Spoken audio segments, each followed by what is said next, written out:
Did you know that there's a tough competitive tournament where Magikarp is virtually invincible and that one Magikarp was capable of reaching outer space? In this Iceberg, we'll take a look at the lore, secrets, mysteries, and unique abilities and achievements of what's been considered one of the weakest and most useless Pokémon in the whole franchise. Welcome to the definitive Magikarp Iceberg. Say my name, EisenBerg. You're goddamn right. Magikarp was stronger in the past. Would you believe that Magikarp wasn't always the weakling we're accustomed to? If we read Magikarp's Red and Blue Pokédex entry, we learn that in the distant past, it was somewhat stronger than the horribly weak descendants that exist today. We've already played a Pokémon game set in the past, but since Magikarp is still weak in Legends Arceus, I guess we're talking thousands, if not millions of years ago. This raises an interesting question. If Magikarp was stronger than its modern counterpart, how strong was Gyarados back then? Some questions are better left unanswered. Magikarp is not the weakest Pokémon. When people think about weak Pokémon, they generally think about Magikarp. I mean, it's just a fish that can't learn moves of the type it belongs to. It normally has access to Tackle, one of the weakest normal type moves, Splash, a move that does absolutely nothing on its own, and in Gen 2 it could learn Flail, a normal type move that can have a power of 200 if the user has less than 4.2% of HP or 3.1 from Generation 4 onward. The problem is that if for some reason the opponent didn't one-shot Magikarp and is left with a bit of health, this Pokémon's abysmal attack won't do anything to help you in a battle. In spite of everything, Magikarp is not the weakest Pokémon in existence. In fact, in terms of base stats, Magikarp was superior to evolved Pokémon such as Metapod and Kakuna, but only in Gen 1 because in subsequent generations, these Cocoons were slightly buffed. Nowadays, Magikarp is the 8th weakest Pokémon, a place that it shares with Feebas, Scatterbug and Cosmog. In fact, if one day I make a wishy-washy Iceberg, one of its entries will talk about how it is the weakest Pokémon, but honestly, who makes icebergs about weak fish Pokémon? Actually, in Legend CA, Magikarp is able to learn Facade and Hydro Pump, something that doesn't really help too much anyway, because Magikarp's base stat total of 200 is virtually useless. As you may know, there's a special Magikarp that learns a move that is completely broken, especially if you use it in very specific tournaments, but we'll see that deeper in the Iceberg. Splash is not that useless. Magikarp's signature move Splash was completely useless for a long time until Gen 7 when Z crystals were introduced in Pokémon Sun and Moon. If powered up by a Normalium Z, Splash raises the user's attack by 3 stages. If Magikarp manages to survive an attack after that, it can use a devastating tackle, at least for a level 5 Pokémon, if that Magikarp happens to be at level 100. According to dictionary.com, splash means to wet or soil by dashing masses or particles of water, mud or the like. However, its original Japanese name is haneru, which actually translates to hop. In other words, it has nothing to do with water or mud whatsoever. That's why the move is classified as normal rather than water. I'm actually surprised that, besides Magikarp and Gyarados, Pokémon like Clefable, Snorlax, Grumpig and Lopunny can learn what is arguably one of the most, if not the most useless move in the entire franchise. Dragon Gate. In Chinese mythology, Longmen or Dragon Gate is located at the top of a waterfall cascading from a legendary mountain. According to legend, if a carp is able to climb it, it will turn into a dragon. We can see this represented in Magikarp and its struggle to level up in order to evolve into a Gyarados. You have a fragile, weak Pokémon with one of the most limited move pools in the game. However, once it reaches certain strength, it will evolve into Gyarados, a Pokémon known for its destructive power. As I mentioned in my Legends Arceus Iceberg, there's a lake in Obsidian Falls where you can find Magikarp, then a waterfall, and above it, a flying Gyarados, a Pokémon that represents the Magikarp that climbed the waterfall to turn into a dragon. Magikarp as food. In the anime, the characters have been seen consuming products derived from Pokémon, such as Moo milk and honey. Nonetheless, when it comes to eating Pokémon themselves, I can only recall that time when Team Rocket, Ash and company were staring at James's Magikarp because they were starving. They imagined Magikarp being cooked in different ways, and Meowth couldn't resist the idea of taking a bite of it, only to realize that its scales were extremely hard. In fact, Misty tells Meowth that Magikarp is basically only scales and bones, so it's not really great for human consumption. Even though no Pokemon entry states that humans are known to eat Magikarp, some entries reveal that other Pokemon have been hunted and eaten. For example, Sharpedo's Moon Pokédex entry says that it has a sad history because it became a victim of overfishing due to how tasty its dorsal fin is. Even though humans aren't known for eating Magikarp, these Pokemon do have predators as revealed by some Pokédex entries. According to Magikarp's Silver Pokédex entry, it jumps and splashes about for no reason, making it easy for predators like Pidgeotto to catch it mid-jump. Pidgeot's Red Pokédex entry states that it skims the surface of water at high speed to pick up on wary prey such as Magikarp. Considering Magikarp's high population, I guess these predators help balance the environment. Level 100 Magikarp. Regigigas, Gyarados and Magikarp have something in common. They're the only Pokemon that can be caught at both the lowest and the highest possible levels. In Magikarp's case, it can be encountered in the resort area in Pokemon Platinum if the player uses a Super Rod, and there's a 1% chance of it appearing at level 1 as well as at level 100. Catching a Magikarp at level 100 was a tragic story back then, because if you didn't evolve a Pokemon before it reached level 100, it would get stuck in that form forever. Of course, this doesn't apply to Pokemon whose evolution method doesn't involve leveling up, such as Pikachu, which evolves with a Thunderstone, or Alakazam, which evolves via trade. This, however, changed from Generation 8 onward, because even if your unevolved Pokemon is already at level 100, all you need is a rare candy to trigger its evolution. Shiny Magikarp appearances.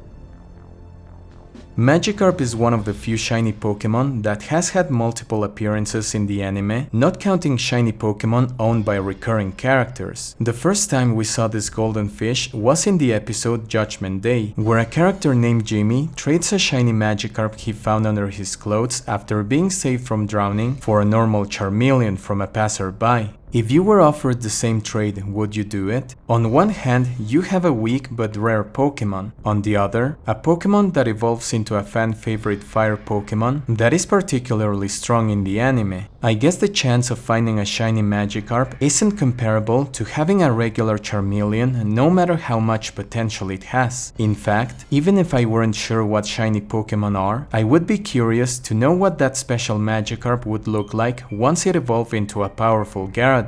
In the episode Going for the Gold, we can see the statue of a giant golden Magikarp in an aquarium. It is later revealed that the statue is based on the legend of a real giant golden Magikarp, and that the curator of said aquarium is trying to catch the real one. Team Rocket actually paints their Magikarp submarine golden, thinking that it would attract the real Magikarp, but it all ends up in a battle between them, Ash and company. At the end of the episode, the real giant golden Magikarp appears, but it stays in the wild. It's funny that this episode is so shiny Magikarp centered that we virtually have 3 shiny Magikarp: the statue, Team Rocket submarine, and the shiny Magikarp itself. Finally, in Splash, Dash and Smash for the Crown, the character of the day, Kazukarp, a 10-time winner of the annual Magikarp Jump competition, faces Ghost Magikarp with his own shiny Magikarp. Despite not being shiny, Ghost Magikarp is very special, and we'll talk about it deeper in the Iceberg.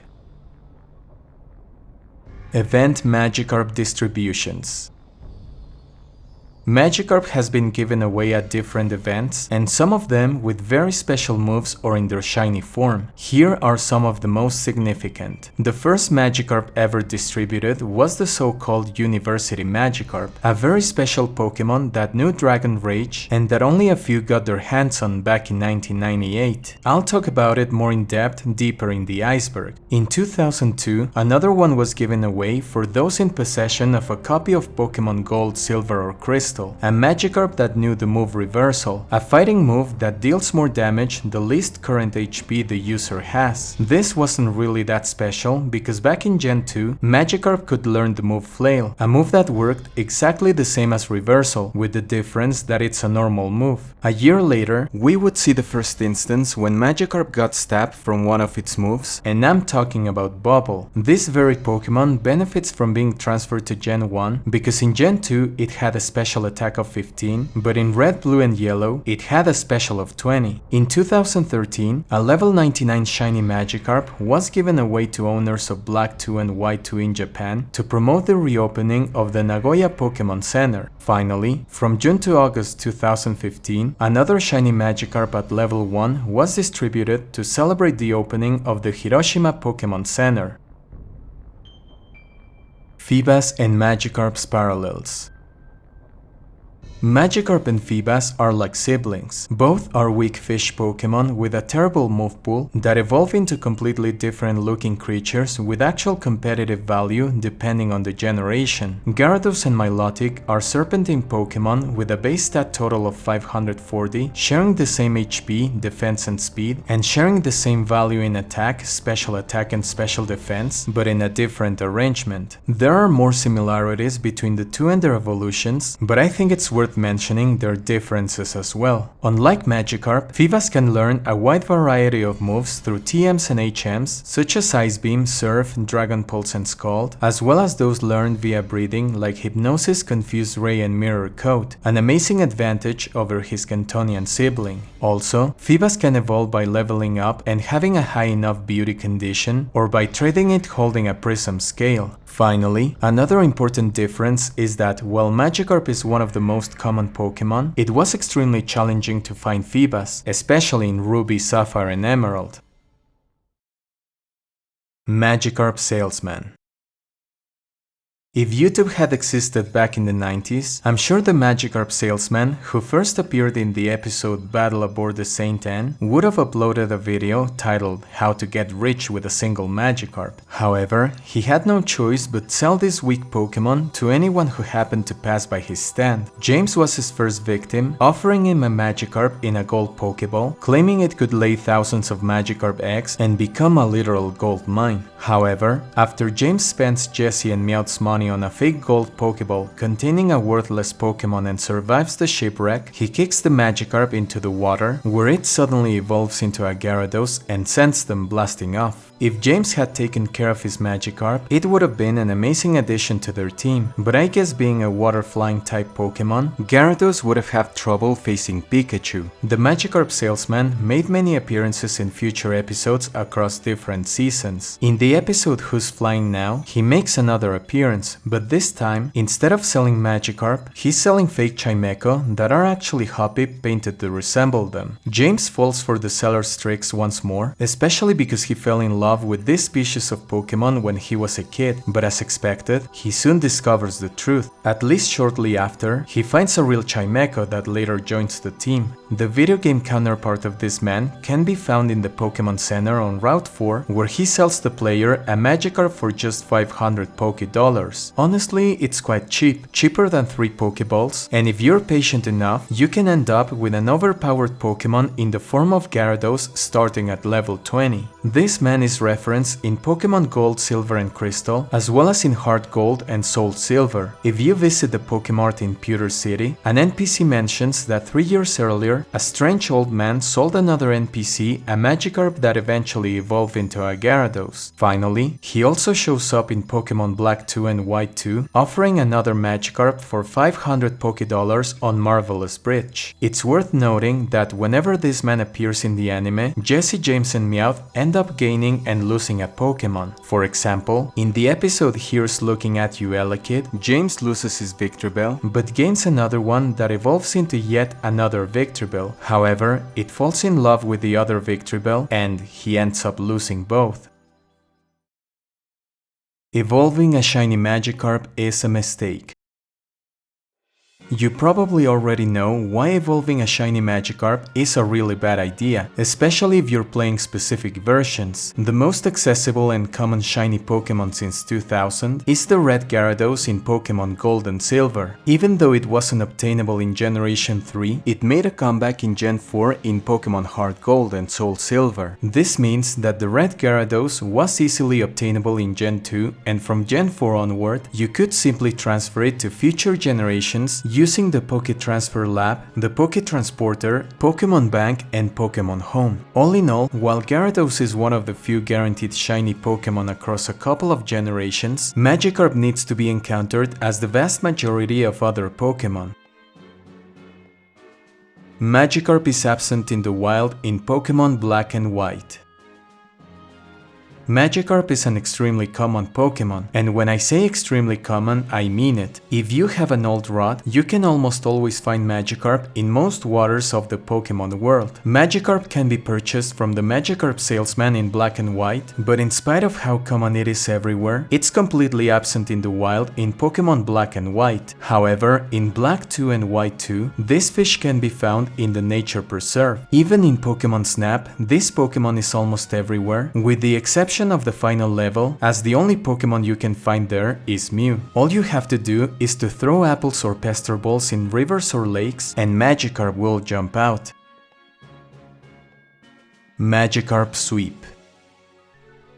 If it weren't for Flail, this setup would be completely impossible. Thankfully, Magikarp can learn Flail from Generation 2 onward, a move with a base power of 200, provided the user has less than 3.1% of its max HP. Sweeping an entire team of legendary and mythical Pokémon at level 100 is no easy feat, and it also depends on luck. Nonetheless, YouTuber PIMPNITE has been able to sweep entire teams with a single Magikarp for the most part. His strategy revolves around using as many entry hazards as possible, while maxing out the attack of a Magikarp with access to Flail, holding a Focus Sash. Tentacruel starts the setup by using Toxic Spikes twice to badly poison incoming Pokémon, at least those that aren't immune. After Tentacruel is defeated, PIMPNITE sends out Roserade to set up as many spikes on the field as possible. From Generation 3 onward, spikes can be set up to 3 times, dealing up to 25% of the opponent's max HP in damage, even though it's only able to use them twice in this battle. Once this Pokémon is defeated, he sends out a Smeargle with Spore, Stealth Rock, Belly Drum, and Baton Pass. Smeargle buys time with Spore, sets up Stealth Rock, maxes out its attack with Belly Drum, and passes it to Magikarp via Baton Pass. Magikarp survives Dialga's Roar of Time upon entering the battle thanks to the Focus Sash. Despite being immune to Toxic Spikes and resistant to normal type moves, Magikarp defeats Dialga with just 2 flails and a bit of luck, as Dialga must recharge on the next turn. Without access to any priority moves, Lugia, Palkia, Kyogre, Shaymin, and Ho-Oh all succumb to Magikarp's deadly power. If you want to watch other Magikarp sweeps across generations, check out PIMPNITE's YouTube channel. Magikarp Patterns. Magikarp generally comes in 2 forms, its regular and shiny forms. However, in Pokémon Magikarp Jump, a spin-off mobile game, we can see 31 additional variants of this Pokémon. Here are some of them.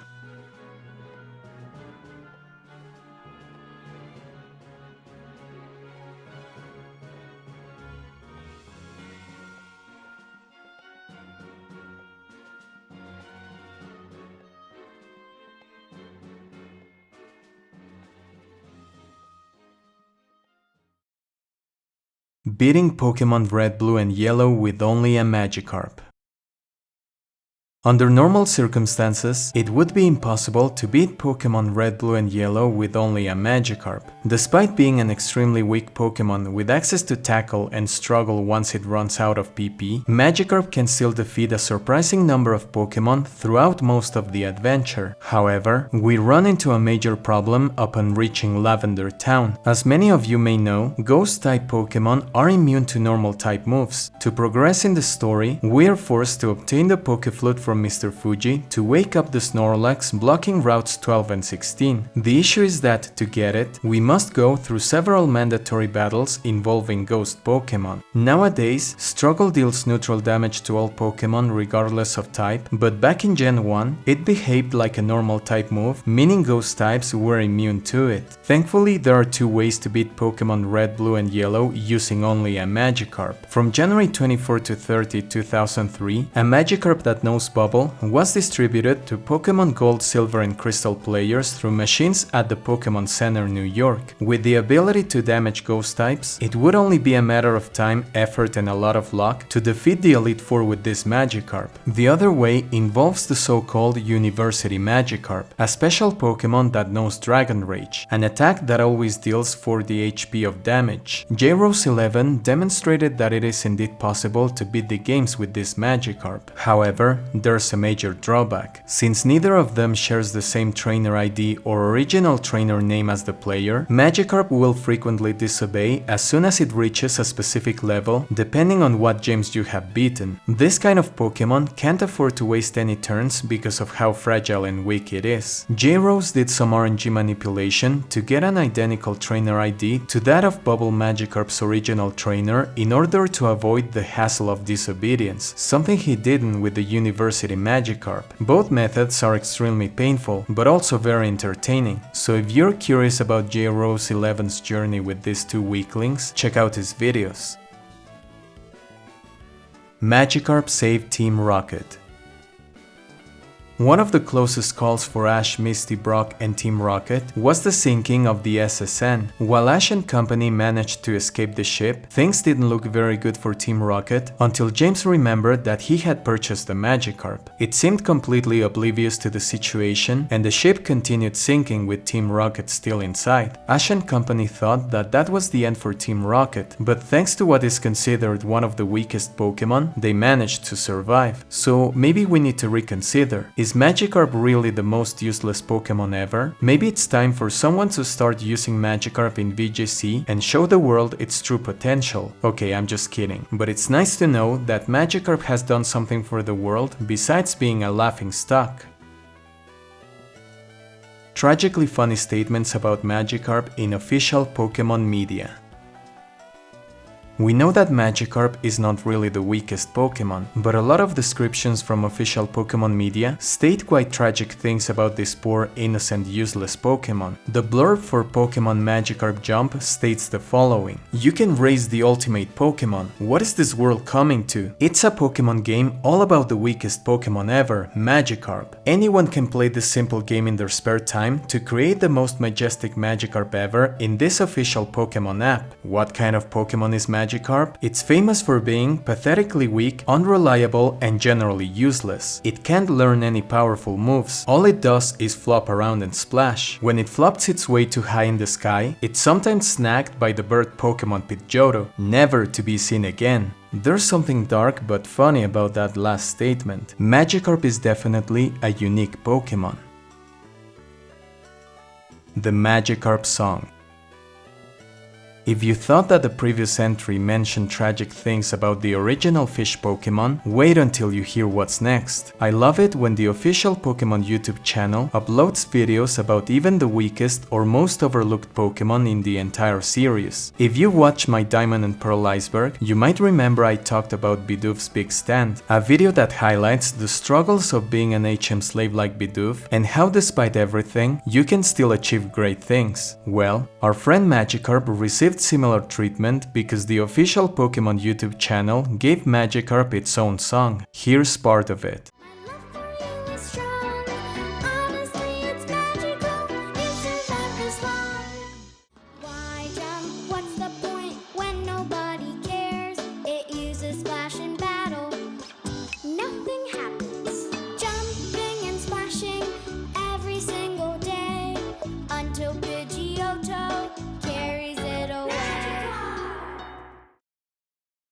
The evil Magikarp attacked.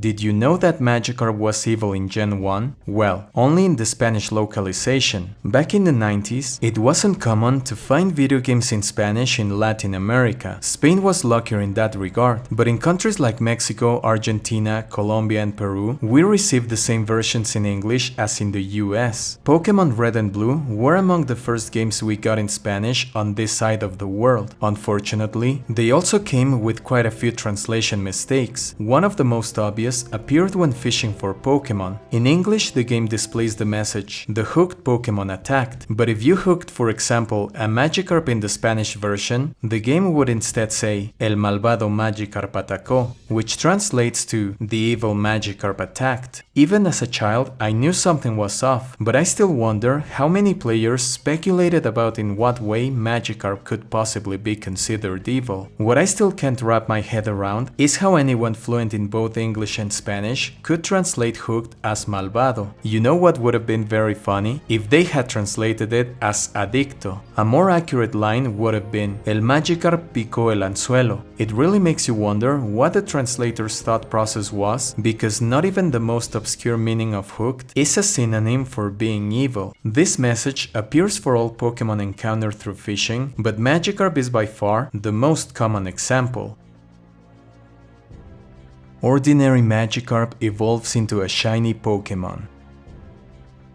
The origin of the red Gyarados in Gen 2 and in the anime doesn't make a lot of sense. We know that the red Gyarados we encounter at the Lake of Rage is a shiny Pokémon, but in terms of the story, the reason for its existence is that Team Rocket was experimenting with electromagnetic waves to force Pokémon to evolve. It would have made more sense if the Magikarp that was forced to evolve had been a shiny Magikarp, but at least in the anime, we can see that the Magikarp in question is a normal one. Does this mean that a side effect of forcing a Pokémon to evolve is becoming shiny? I guess the only plausible explanation is that by forcing Magikarp to evolve, its organism didn't have enough time to change its color to that of a regular Gyarados. Northeast of the Lake of Rage, we can find an NPC who claims to have seen a pink Butterfree. As I said in a previous Iceberg, it makes me wonder if a Metapod nearby was affected by Team Rocket's experiments and evolved into a Butterfree with a different color from its shiny form, or if it's just a reference to the pink Butterfree in the anime, a Pokémon that doesn't share its colors with its official shiny form. To avoid confusion, I think they should have made that Gyarados at the Lake of Rage a separate Pokémon from its shiny counterpart. The strongest Magikarp in the universe.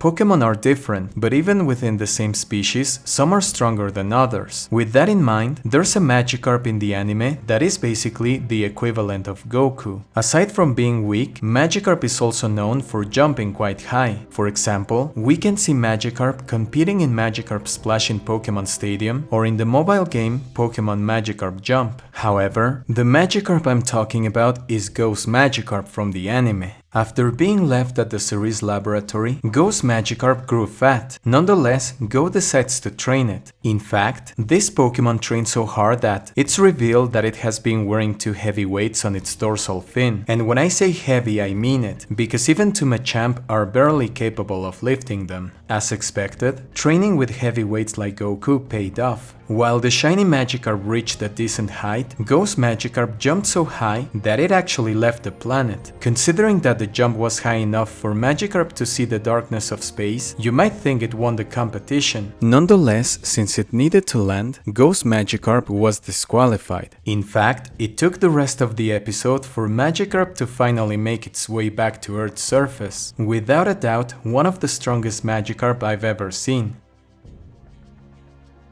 Magikarp was unbeatable in Pokémon Stadium 2.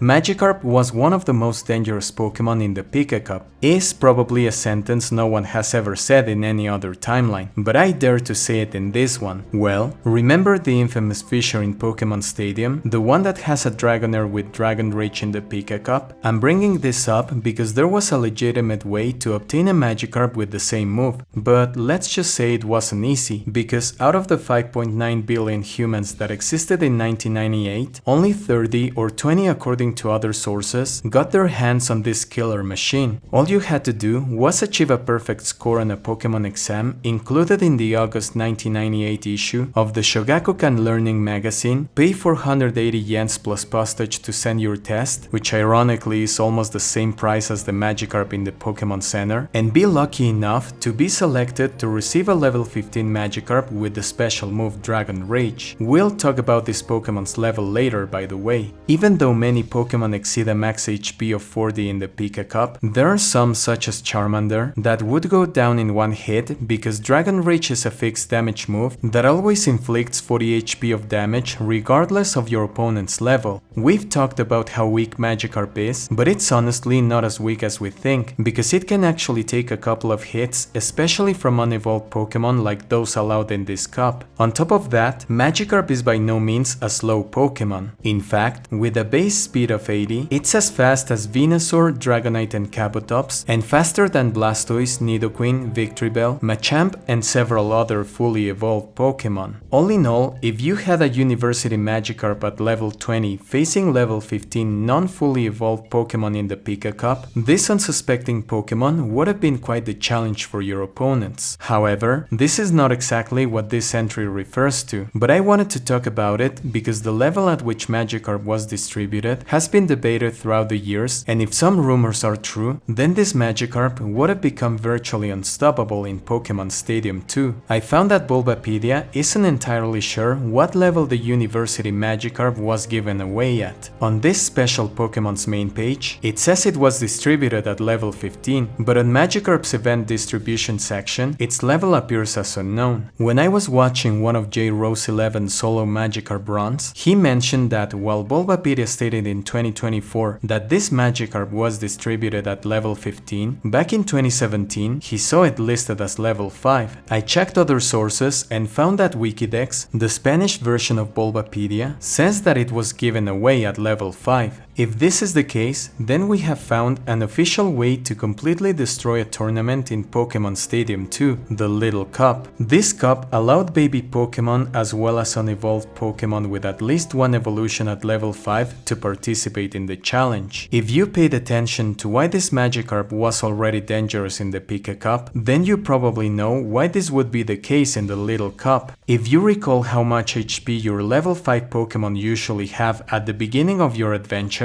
you may remember that they barely exceed 21. Now imagine a decently fast Pokémon with a move that always deals 40 HP of damage in that cup. In this cup, University Magikarp becomes the Saitama of Pokémon. You might say that a Pokémon with more than 40 HP or a faster Pokémon could defeat it. Do you know which Pokémon exceed 40 HP? Just Chansey, but only if she has 10 or more DVs in HP. And what about Pokémon faster than Magikarp? Taking into account their base speed, only 11 out of the 86 selectable Pokémon, with just 2 of them having a type advantage against it, Elekid and Voltorb. I would dare say that only these 2 Pokémon would realistically be able to stop University Magikarp, and maybe Meowth or Staryu with Thunderbolt, because otherwise, Magikarp would completely destroy the competition in the Little Cup in Pokémon Stadium 2, right? Sadly, no. Why? Well, guess what? There are 2 moves banned in Pokémon Stadium 2's Little Cup. One of them is Sonic Boom, and the other, that's right, Dragon Rage. When I was doing my research, I didn't even think that moves could be restricted, especially thinking that no Pokémon in Gold, Silver and Crystal could learn Dragon Rage via breeding. Well, there's actually a single Pokémon that has access to Dragon Rage at level 5 besides the extremely rare University Magikarp. The Pokémon in question is Horsey.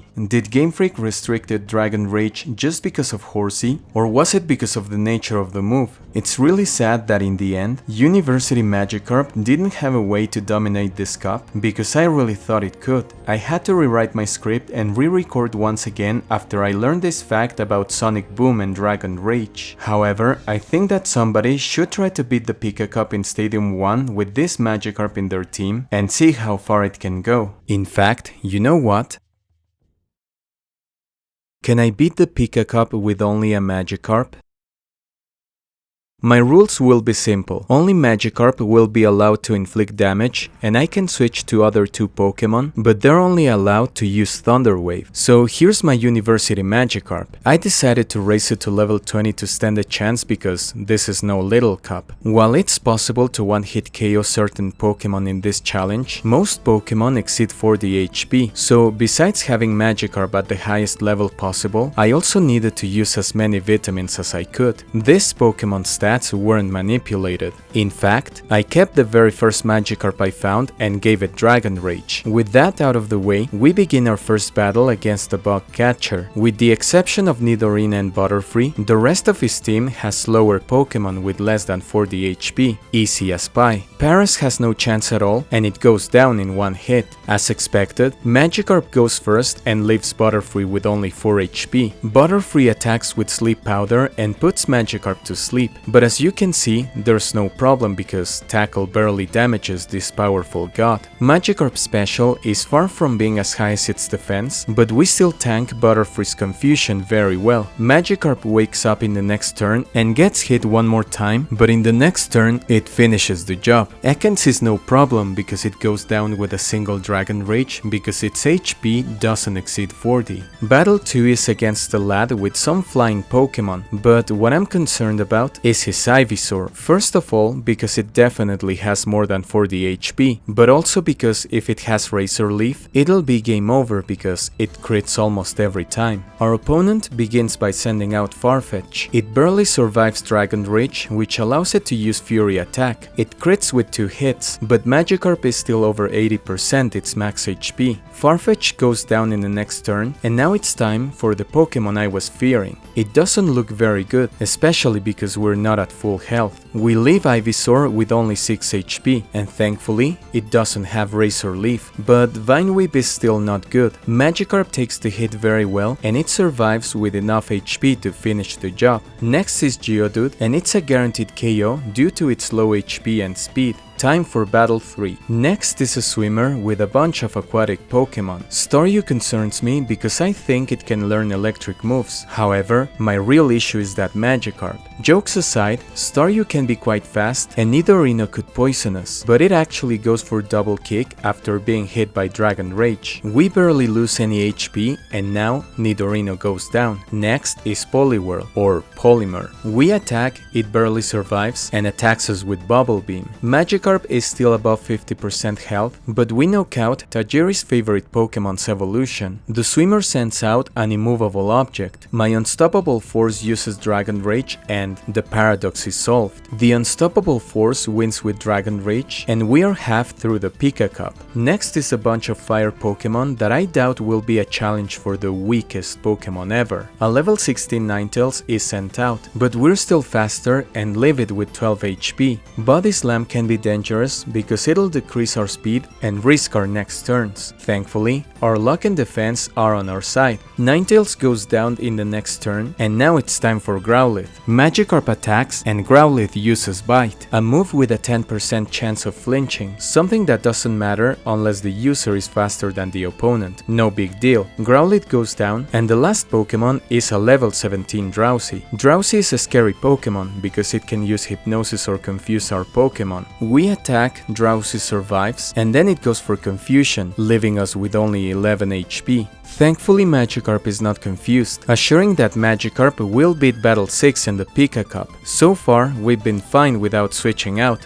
but guess what? Time for electric Pokemon, for fast electric Pokemon, for level 18 fast electric Pokemon. Well, maybe it's Porygon this time, never mind. We cannot afford taking Raichu's Thunderbolt, so I switch to Dratini, but it crits us. Since it's slow, Dratini goes down in the next turn, and we are left with an Abra. Abra's abysmal defense crumbles against Raichu's Body Slam, resulting in our first defeat in the Pika Cup. Not bad at all for a Magikarp that so far made it all the way to Battle 6 on its own. I'm actually shocked that Magikarp is faster than this level 18 Raichu, and that increases our chances of defeating this madman with electric Pokemon. Our best chance to win this battle is if Porygon is sent out instead of Raichu, but only time will tell. So we use one of our 4 continues and pray that Porygon Porygon is next. I think Porygon may have access to electric moves, but not getting stabbed from them is almost a victory for Magikarp. Magikarp uses Dragon Rage but doesn't knock out. Porygon starts with Psychic and it leaves Magikarp with less than half of its health. Really bad news. We knock out Porygon in the next turn and Kingler is next. Kingler might be slow, but it has decent attack. I have a bad feeling, so I changed to Dratini to get an idea of what moves it has and how hard it hits. Body Slam is never good, no matter how much damage it does because of the paralysis factor. Kingler crits, leaving me with no clue about its power, but I have to assume it could potentially knock out Magikarp at low HP. I send out Abra and you'll see that it uses Light Screen. Unlike future generations, this move doesn't protect your entire team, so in no way does this protect Magikarp. Initially I wanted to be able to use Light Screen and Reflect to help Magikarp take some hits, but I thought it was too much and I only stuck to Thunder Wave. I didn't want to use Toxic or Confuse Ray because those inflict damage, and I wanted Magikarp to be the only one damaging the opponent. By the way, Pokémon Stadium detects that Light Screen is an illegal move, but take into account that Abra can learn Light Screen via breeding in Gen 2, so don't think I'm a cheater that modifies the game. Anyway, after Abra and our Japan exclusive Magikarp go down, it's time to give it another try. By the way, Kingler crits our Magikarp, so there's no way to know if it could have survived the attack, but such is life. We face Porygon once again, but we switch to Abra and resist an Ice Beam due to our Pokemon's high special. Abra paralyzes the opponent in hopes that when Magikarp is back into action, it goes unharmed until the next Pokemon. It doesn't work because Porygon uses Psychic after we attack, but this time we're left with a bit more than 50% of Magikarp's HP. We're still not sure if Magikarp can survive Kingler's Body Slam at that HP. After knocking out Porygon, Kingler is sent out, but this time we stick with Magikarp.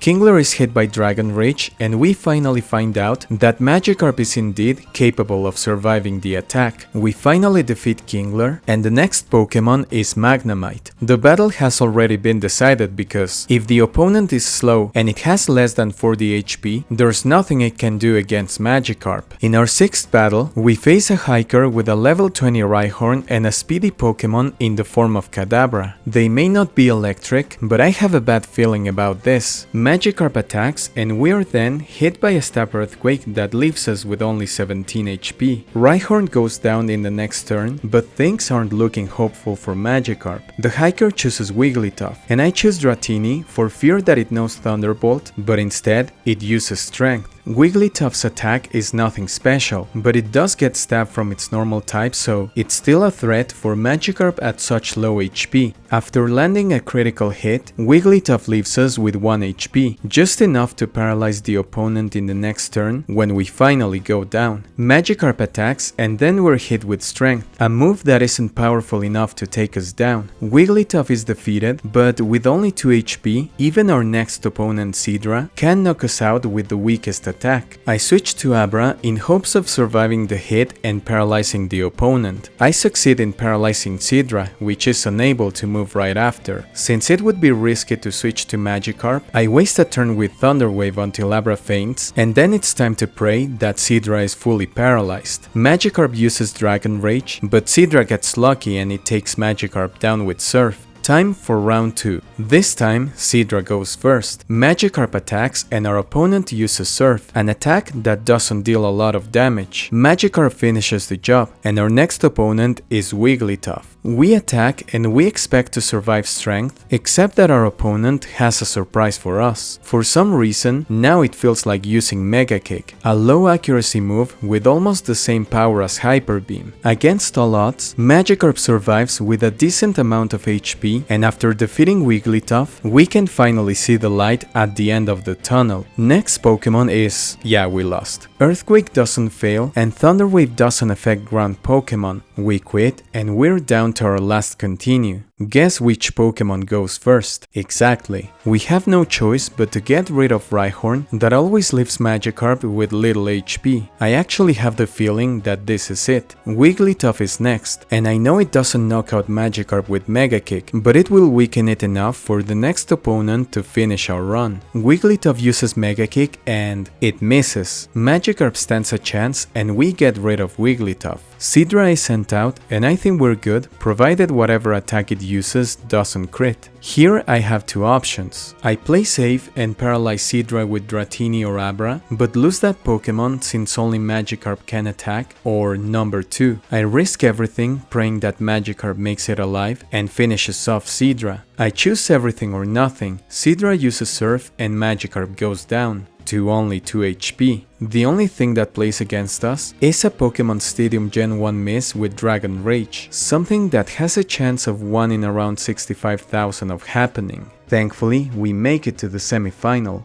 and guess what? We earn another continue that could be the difference between glory or accepting Magikarp's place in history as one of the most useless Pokemon in existence. The next trainer is a lass with fully evolved Pokemon with the exception of Meowth. This is gonna be a tough one. Look, she has a level 20 Gyarados that, if I'm correct, can use Thunderbolt. We might get lucky because, even though Gyarados has higher speed than Magikarp, it's only a 1-point difference. Anyway, we start the battle and our opponent sends out a level 20 Tentacruel. Magikarp uses Dragon Rage and I'm not really concerned about Surf because we have survived before and it's a critical hit. I wasn't expecting that, but Magikarp doesn't survive. We're down to our last continue once again. We start the next battle with the same conditions. We attack with Dragon Rage, but this time Tentacruel doesn't crit. However, the damage it does to Magikarp is insane for a not very effective move. We finish off Tentacruel and Arcanine is our next opponent. Magikarp is still faster and we have a type advantage, but I decide not to risk it and I go for Abra. Arcanine attacks with Fire Blast, but Abra's special is high enough to survive. I go first and Abra paralyzes its opponent, but not fully because it goes underground. I waste another turn with Light Screen that, remember, it does nothing to Magikarp defenses. Abra goes down and we are back to Magikarp. Will Arcanine be fully paralyzed after Magikarp's Dragon Rage? If not, will Arcanine's Fire Blast miss? Or in worst case scenario, will Magikarp survive Fire Blast? Sadly, none of them. We lose, but after 2 hours of trying, I make it to the semi-final once again. This time, our foe is not Tentacruel, but Gyarados. Luckily, we move first and we go for our favorite move. Gyarados uses Thunder, but thankfully it misses, which means Gyarados is out. Next is Arcanine, the very Pokemon that ended the run last time. We're faster and attack first, then it uses Fire Blast but it misses too. If everything goes as planned, we might win this. Our next opponent is Mr. Mime that barely exceeds the 40 HP limit necessary for a one-hit KO. We leave it with only 2 HP and it goes for Psychic. Thankfully it does nothing weird and Magikarp survives with 14 HP to make it to the final. I was checking that the odds of Thunder and Fire Blast missing consecutively is roughly 1 in 22, so we got really lucky there. Another alternative was to switch to Abra and Dratini to paralyze our opponents and hope they couldn't move, given that Magikarp can't afford to take more than one. Finally, we fight against the infamous Fisher and his Dragonair. He sends out Slowbro, but I have the feeling that it's gonna attack me with Psychic, so I send out Abra to see what kind of attack it was preparing. In fact, it goes for Psychic, but we resisted pretty well. We use Thunder Wave because who knows what awaits Magikarp.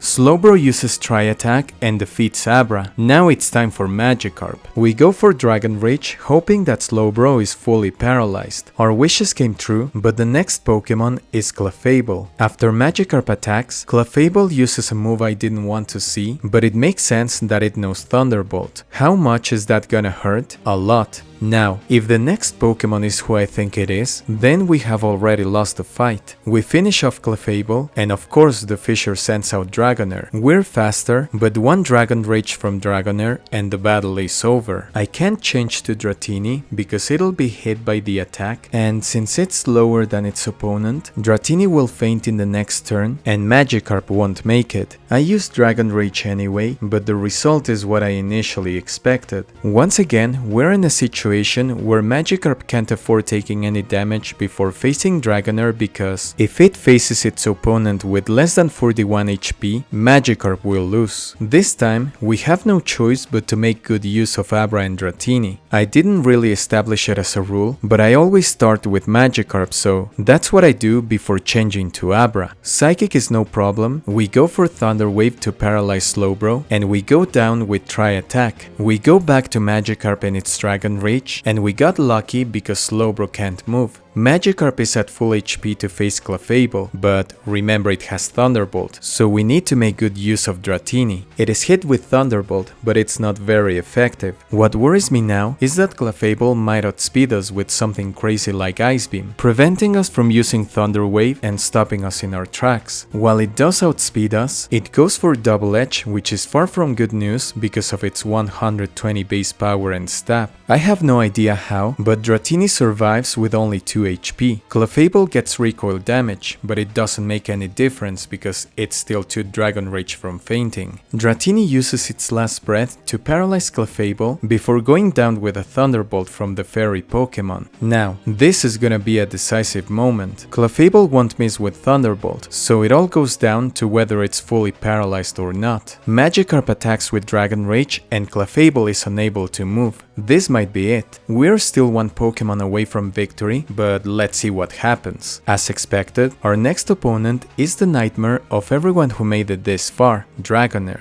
At this point, my brain is thinking, what if Dragonair crits Magikarp with Dragon Rage? Something impossible, but that's what I'm thinking anyway. Thankfully, we move first, leaving Dragonair with 12 HP. Our opponent does the exact same thing, leaving Magikarp hanging on for dear life. Is this it? The moment we've been waiting for? Or will the sun hit the game with a cosmic ray, flip a bit and make Dragonair move first? Well, sadly for us and for nah, I'm just kidding. We move first, no Cosmic Rays, no Pokemon Stadium Gen 1 miss, no Missing No, and no White Hand or Buried Alive. Magikarp does it and defeats what's considered the hardest battle in the entire Pokemon franchise. Right now, all we can do is admire this majestic god in all its glory, as the Pika Cup trophy, sent down by Arceus itself, descends from the heavens to immortalize Magikarp's legacy as the legend it was always meant to be.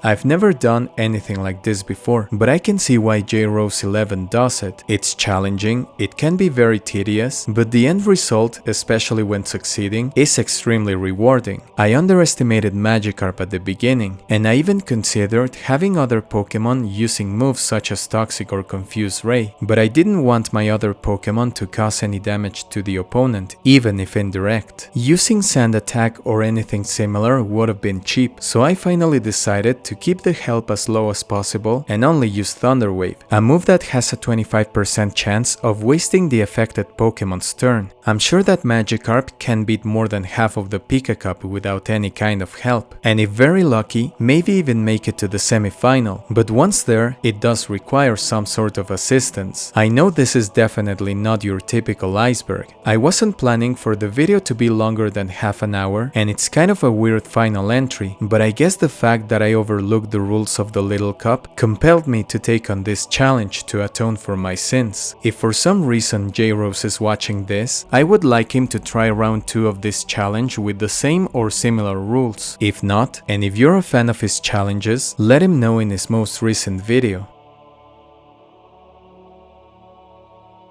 Thank you so much for watching. If you enjoyed the video, please give it a thumbs up and subscribe to my channels. I recently uploaded an Iceberg on Super Mario 64 and you'll be the judge, but I try to make it different from other Icebergs on YouTube that mainly focus on the personalized copies conspiracy, so if you're curious, go check it out on the EisenBerg Experience channel. See you in the next one.